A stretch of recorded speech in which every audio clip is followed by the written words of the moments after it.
नमस्कार दोस्तों। वीडियो थोड़ा लेट हो गई, माफ़ी चाहता हूँ। मांग की लोच हम पढ़ रहे थे, मांग की कीमत लोच। मैंने आपको बोला था कि अगली वीडियो में बताऊँगा। मैं असल में किसी काम के सिलसिले में बाहर चला गया था 4-5 दिनों के लिए, तो थोड़ा लेट हो गया। वहाँ का थोड़ा हवा पानी भी चेंज हुआ तो मुझे खांसी हो गई है। ठीक है, तो मांग की कीमत लोच हम पढ़ने वाले हैं। मांग की कीमत लोच क्या होती है ये हम आपको पहले ही बता चुके हैं, बहुत बारीकी से बता चुके हैं। पिछली वीडियो आप जाके देख सकते हैं, लिंक डिस्क्रिप्शन में है, आई बटन पे भी है। मांग की कीमत लोच क्या होती है बहुत अच्छे से बता चुके हैं। ठीक है, आज हम मांग की लोच की श्रेणियाँ पढ़ने वाले हैं कि मांग की लोच की श्रेणियाँ क्या होती हैं। ठीक है, मांग की लोच का जो हमने सूत्र बताया था, देखिए इसका सूत्र होता है इलेक्ट्रिसिटी ऑफ डिमांड। मांग की लोच मतलब electricity of demand, ED electricity of demand is equal to delta Q बटे डेल्टा पी। यानी कि सिंपल भाषा में अगर बोला जाए, डेल्टा क्यू, ठीक है, मांग में प्रतिशत परिवर्तन, ठीक है, बटे कीमत में प्रतिशत परिवर्तन। ठीक है, ये इसका फॉर्मूला होता है, मांग में प्रतिशत परिवर्तन अपॉन कीमत में प्रतिशत परिवर्तन। ये इसका सिंपल सा फॉर्मूला होता है। तो ये इसका फॉर्मूला है ED is equal to delta Q बटे डेल्टा पी। पहली श्रेणी देखते हैं, पूर्णतः लोचदार मांग, पूरी तरीके से लोचदार मांग, पूरी तरीके से लोचदार। देखिए इसका मैंने यहाँ पे एक छोटा सा इंट्रो लिख रखा है, थोड़ी सी कीमत बढ़ने पर। देखिए पूर्णतः लोचदार मांग में क्या होता है कि यदि किसी वस्तु की थोड़ी सी कीमत भी बढ़ती है, थोड़ी सी भी बढ़ती है, किसी वस्तु की कीमत अगर थोड़ी सी भी बढ़ती है, मतलब इतनी सी भी बढ़ती है, तो उसकी कीमत, उसकी जो मांग है वो शून्य हो जाती है, बिल्कुल ज़ीरो हो जाती है, बिल्कुल ख़त्म, खेल ख़त्म। और अगर उस वस्तु की कीमत थोड़ी सी भी घटती है, इतनी सी भी घटती है, ज़रा सी भी घटती है, एक पैसा भी घटती है, ठीक है, तो उसकी जो डिमांड है वो इन्फिनाइट, मतलब अनंत हो जाती है, बिल्कुल इतनी बढ़ जाती है, बिल्कुल बढ़ जाती है। सपोज़ हम एक एग्जांपल लेते हैं कि ये जो मार्कर है, ये मार्कर की कीमत जो है वो 10 रुपये, हमने माना कि 10 रुपये। अब इसकी मार्केट में 100 इकाइयाँ बिक रही हैं, ठीक है, 10 रुपये पे 100 इकाइयाँ बिक रही हैं, 10 रुपये पे। अब ये 10 रुपये से बढ़कर 10 रुपये 25 पैसे हो गई, मात्र 25 पैसे बढ़ी कीमत, लेकिन डिमांड जो है वो शून्य हो गई, बिल्कुल ख़त्म, डिमांड बिल्कुल ख़त्म। तो हमने मांग के नियम में क्या पढ़ा था? मांग के नियम में हमने पढ़ा था कि किसी वस्तु की कीमत बढ़ने पर उसकी मांग घट जाती है और वस्तु की कीमत घटने पर मांग बढ़ जाती है। अब ये मांग के नियम पे पूरी तरह हावी है, पूर्णतः लोचदार मांग जो है वो मांग के नियम पे पूरी तरह हावी है, पूरी तरह। तो इसीलिए जब किसी वस्तु की कीमत थोड़ी सी बढ़ती है, ज़रा सी बढ़ती है, तो उसकी जो मांग है वो बिल्कुल शून्य हो जाती है। क्यों? क्योंकि मांग, कीमत बढ़ने पर मांग घट जाती है। तो पूर्णतः लोचदार मांग में होता ये है कि ये मांग के नियम पे पूरी तरह हावी रहता है, पूरी तरीके से हावी रहता है। थोड़ी सी भी कीमत बढ़ी तो डिमांड जो है वो ख़त्म हो जाती है, और थोड़ी सी भी कीमत घटी तो डिमांड जो है वो अनंत हो जाती है, मांग जो है अनंत हो जाती है। अब इसका एक बार ग्राफ देख लेते हैं, आपको ग्राफ बना के दिखाता हूँ। देखिए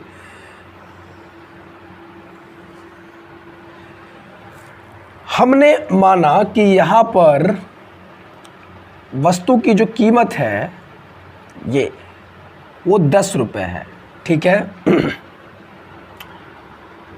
अब 10 रुपये पे इसकी कितनी इकाइयाँ बिक रही हैं?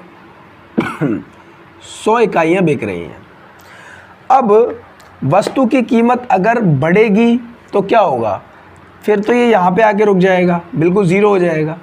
इसीलिए इसमें वस्तु की कीमत इसके ग्राफ में वस्तु की कीमत घट नहीं सकती, बढ़ नहीं सकती, बिल्कुल। तो ये आ जाएगा एकदम सीधा। अंडरस्टूड? वस्तु की जो कीमत है वो थोड़ी सी भी नहीं बढ़ सकती, ज़रा सी भी नहीं बढ़ सकती। इसमें अगर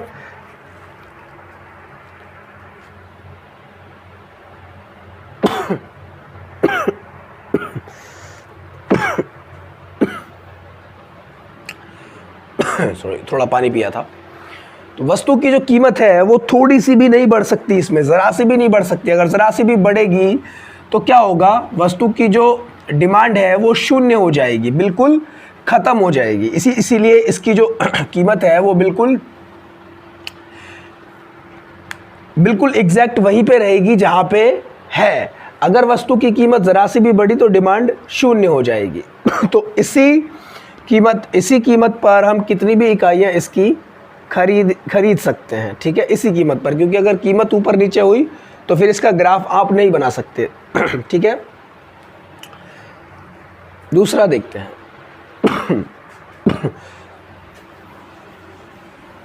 अच्छा, दूसरा एक क्वेश्चन लोगों के मन में ये भी रहता है कि हमने यहाँ पे लिख रखा है, देखिए हमने यहाँ पे लिख रखा है ED is equal to infinite. पूर्णता लोचदार मांग जो होती है वो उसको संख्यात्मक भाषा में कहते हैं ED is equal to infinite. अभी हमने एक ग्राफ बना के आपको समझाया था, एक बार फिर से बना लेते हैं। ठीक है, यहाँ पे कीमत है, ठीक है, यहाँ पे कीमत है और यहाँ पे मांग है। 10 रुपये कीमत है, ठीक है, और ये 10 रुपये ही रहेगी। क्यों रहेगी 10 रुपये? क्योंकि इसकी कीमत घट या बढ़ नहीं सकती। ठीक है, Q1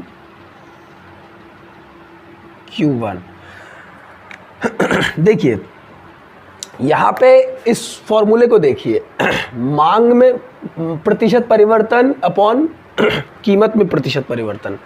अब यहाँ पे देखिए आप कीमत में कोई परिवर्तन नहीं हो रहा है, तो यहाँ पे कीमत को हम नीचे लेंगे, कीमत में कोई परिवर्तन नहीं हो रहा, शून्य।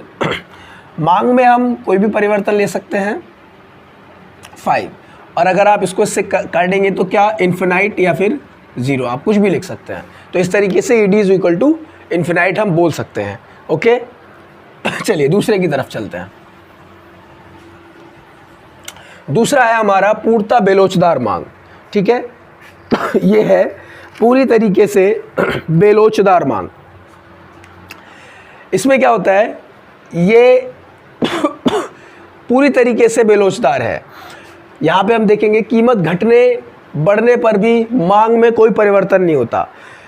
पूर्णता बेलोचदार मांग में क्या होता है कि कीमत घट रही है या बढ़ रही है, डज नॉट मैटर, मांग वहीं की वहीं रहेगी, बिल्कुल वहीं रहेगी। ये कर क्या रहा है, ये मांग के नियम का पूरी तरीके से खंडन कर रहा है, मांग के नियम को नहीं मान रहा है। मांग का नियम कह रहा है कि भैया कीमत घटेगी तो मांग बढ़ेगी और कीमत बढ़ेगी तो मांग घटेगी, लेकिन ये मांग के नियम का पूरी तरीके से खंडन कर रहा है। ठीक है, उसको फॉलो नहीं कर रहा, इसीलिए इसको क्या बोलेंगे, पूर्णता बेलोचदार मांग। अब हम आपको दिखाते हैं कि इसको बोलते हैं ईडी इज इक्वल टू 0।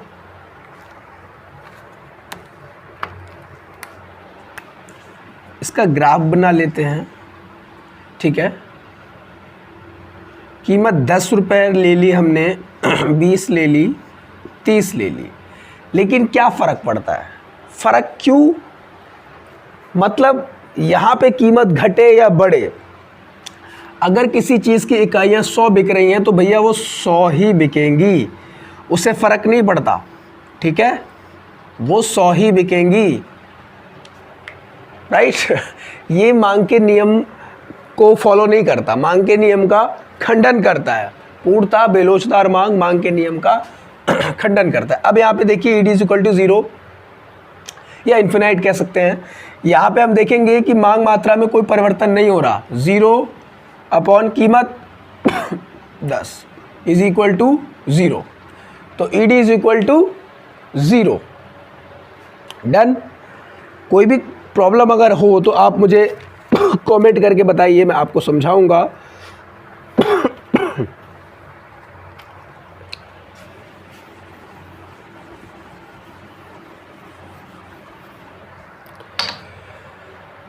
तीसरा देखते हैं लोचदार मांग। इसको हम बोलते हैं ईडी इज इक्वल टू 1। ठीक है, इकाई के बराबर लोचदार मांग। इसमें क्या होता है, कीमत और वस्तु की मांग जो होती है उसमें समान अनुपात में परिवर्तन होता है, बिल्कुल समान अनुपात में परिवर्तन होता है। यानी कि हम देखेंगे कि किसी वस्तु की कीमत अगर 10 रुपये है, उसकी 100 इकाइयाँ बिक रही हैं। ठीक है, अब उस वस्तु की कीमत घटकर 5 रुपये रह गई, 50% का चेंज हुआ किसमें, कीमत में। तो यहाँ पे 50% का ही चेंज हो जाएगा मांग में, मांग भी घटकर 50 रह जाएगी। तो 50% का परिवर्तन कीमत में और 50% का परिवर्तन ही मांग में। तो यहाँ पे साफ साफ कह रहा है लोचदार मांग में इकाई के बराबर जो लोचदार मांग होती है उसमें बोल रहा है कि जब कीमत और वस्तु में समान अनुपात में परिवर्तन होता है, ठीक है, तो उसको हम लोचदार मांग कहते हैं। इकाई के बराबर लोचदार मांग भी हम कह सकते हैं। अब इसको हम एक बार ग्राफ के अकॉर्डिंग समझते हैं। इसको अगर हम देखें तो हम देखेंगे कि यहाँ पर 10 रुपये की कीमत है और ये 100 इकाइयाँ बिक रही हैं इस मार्कर की या किसी भी चीज़ की। अब कीमत घटकर 5 हो गई, ठीक है, तो उसकी इकाइयाँ भी घटकर 50 रह गई, ठीक है। समझ रहे हैं आप लोग किस तरीके से, अगर 10 रुपये कीमत है, 10 रुपये कीमत है तो कितनी इकाइयाँ बिक रही थी 100। और जैसे माफ़ कीजिएगा मैंने इसको क्योंकि अगर 10 रुपये कीमत होगी तो इसकी इकाइयाँ 100 नहीं बिकेंगी। अगर 5 रुपये कीमत थी तो इकाइयाँ 100 बिक रही थी। अब अगर कीमत बढ़कर 10 रुपये हुई तो इकाइयाँ 50 हो गई। ऐसा क्यों हुआ? क्योंकि यहाँ पे आप देखेंगे कि 50% यानी कि 50% का परिवर्तन हुआ कीमत में और 50% का परिवर्तन ही हुआ मांग में। तो देखिए कि यहाँ पे हमने हमारा फॉर्मूला क्या था, डेल्टा क्यू बटे डेल्टा पी, यानी कि कीमत मांग मात्रा में प्रतिशत परिवर्तन कितना हुआ 50 और कीमत में कितना परिवर्तन हुआ प्रतिशत 50, कितना ईडी इज इक्वल टू 1 आ गया। यही चीज़ जो यहाँ पे लिखी है ईडी इज इक्वल टू 1। कीमत और वस्तु की मांग दोनों में जब समान अनुपात में परिवर्तन होता है, बिल्कुल समान अनुपात में परिवर्तन होता है, तो वो क्या उसको बोलेंगे ईडी इज इक्वल टू 1। चलिए दूसरे की तरफ चलते हैं।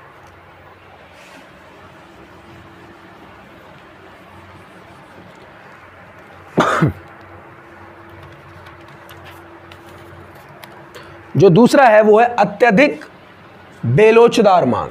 अत्यधिक बेलोचदार मांग यहाँ पे है मांग में होने वाला परिवर्तन कीमत में होने वाले परिवर्तन से अधिक हो। जब मांग में होने वाला जो परिवर्तन है वो कीमत में होने वाले परिवर्तन से अधिक हो जाए, ठीक है, उससे ज़्यादा हो जाए, तो उसको हम बोलेंगे ईडी इज ग्रेटर देन 1, यानी कि अत्यधिक लोचदार मांग। इसको समझते हैं एक बार।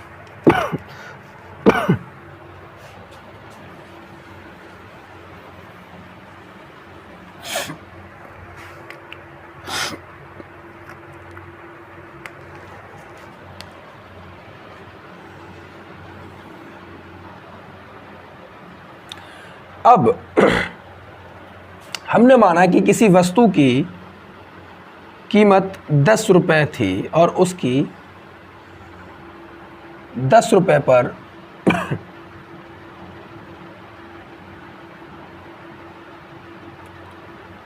100 इकाइयाँ बिक रही थी, ठीक है। किसी वस्तु की कीमत 10 रुपये थी और उसकी 10 रुपये पर 100 इकाइयाँ बिक रही थी। अब अगर उस वस्तु की कीमत बढ़कर 13 रुपये हो गई, ठीक है, तो उसकी जो मांग मात्रा थी वो घटकर 40 रह गई, ठीक है, मात्र 40 रह गई।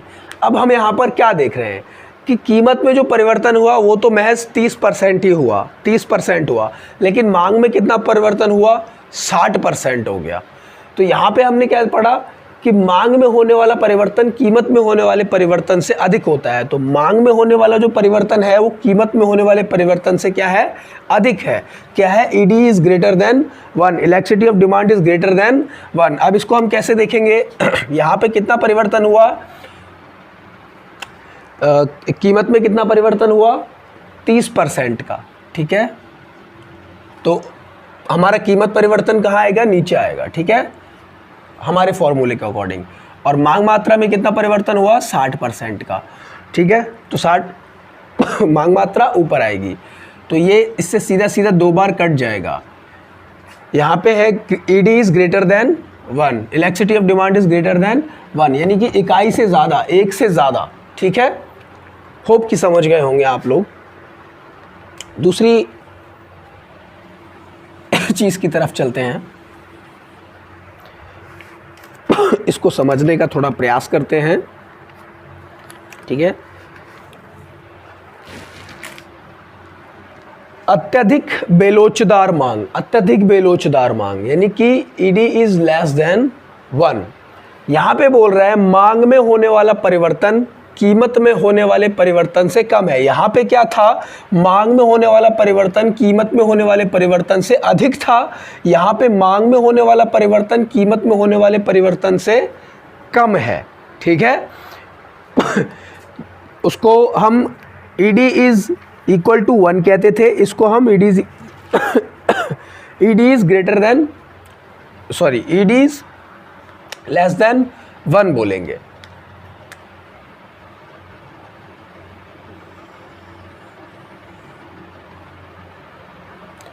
अब हमने देखा कि यहाँ पे ये बोल रहा है कि मांग में होने वाला परिवर्तन कीमत में होने वाले परिवर्तन से कम होता है। मांग में होने वाला परिवर्तन कीमत में होने वाले परिवर्तन से कम होता है। एक मिनट। अब हमने देखा, हमने माना कि यहाँ पर किसी वस्तु की 10 रुपए कीमत है, किसी भी वस्तु की हमने माना कि 10 रुपए कीमत है, ठीक है। 10 रुपए कीमत होने के बाद उसकी जो इकाइयाँ बिक रही थी, उसकी इकाइयाँ बिक रही थी 100, ठीक है। अब उस वस्तु की कीमत, उस वस्तु की जो कीमत है हमने माना कि दुगनी बढ़ गई, ठीक है, 10 से सीधे 20 हो गई। हमने माना कि उसकी जो कीमत है वो 10 से सीधा 20 हो गई। तो अब अगर किसी वस्तु की कीमत दुगनी हो जाए, ठीक है, तो फिर क्या होगा, उसकी मांग मात्रा में भारी परिवर्तन आएगा, मांग मात्रा बहुत कम हो जाएगी। लेकिन इस केस में ऐसा नहीं होता है। Electricity of demand is less than 1 equal to less than 1, यानी कि अत्यधिक बेरोजगार मांग के केस में ऐसा नहीं होता है। वहाँ पे क्या हुआ कि 100% बढ़ गई, दुगनी हो गई, ठीक है, दुगनी हो गई, लेकिन उसके बावजूद भी मांग मात्रा सिर्फ 20% ही कम हुई। यानी कि कीमत तो दुगनी हो गई लेकिन मांग में इतना परिवर्तन नहीं आया। अब देखेंगे हम कि हमारा फॉर्मूला क्या था, डेल्टा क्यू, यानी कि मांग मात्रा में प्रतिशत परिवर्तन कितना हुआ, 20 का, और कीमत में कितना हुआ, 100% का हुआ पूरा, ठीक है, पूरे 100% का हुआ। तो अगर हम इसको देखेंगे, अगर हम इसको इससे काटेंगे तो फिर डेफिनेटली ये लेस देन 1 ही आएगा, 0 पॉइंट कुछ में आएगा, ठीक है, ये लेस देन 1 ही आएगा इसका आंसर जब हम इसको इससे डिवाइड करेंगे, ठीक है। तो यही इसका फॉर्मूला है। इसके डायग्राम भी मैंने आपको 1 बाय 1 बना के दिखाए, इसका मैंने आपको फॉर्मूला भी बताया, इसको संख्यात्मक भाषा में ऐसा क्यों बोलते हैं, ठीक है। ये इस तरीके से इसके नोट्स बना लीजिएगा। होप कि आपको समझ में आया होगा। अगर नहीं आया तो मुझे कमेंट करके बताइएगा, कोई भी कमी रह गई हो। अब इसके आगे हम मांग फलन के बारे में बात करेंगे, जैसे कि आपकी डिमांड आ रही थी। और दूसरी चीज़, हम मांग के नियम को खंडित करने वाले जो कारक होते हैं, यानी मांग के नियम के जो अपवाद होते हैं, जो उसको खंडन करते हैं उसके बारे में पढ़ेंगे। उसके बाद हम अगले चैप्टर की तरफ चलेंगे। Till then, good bye.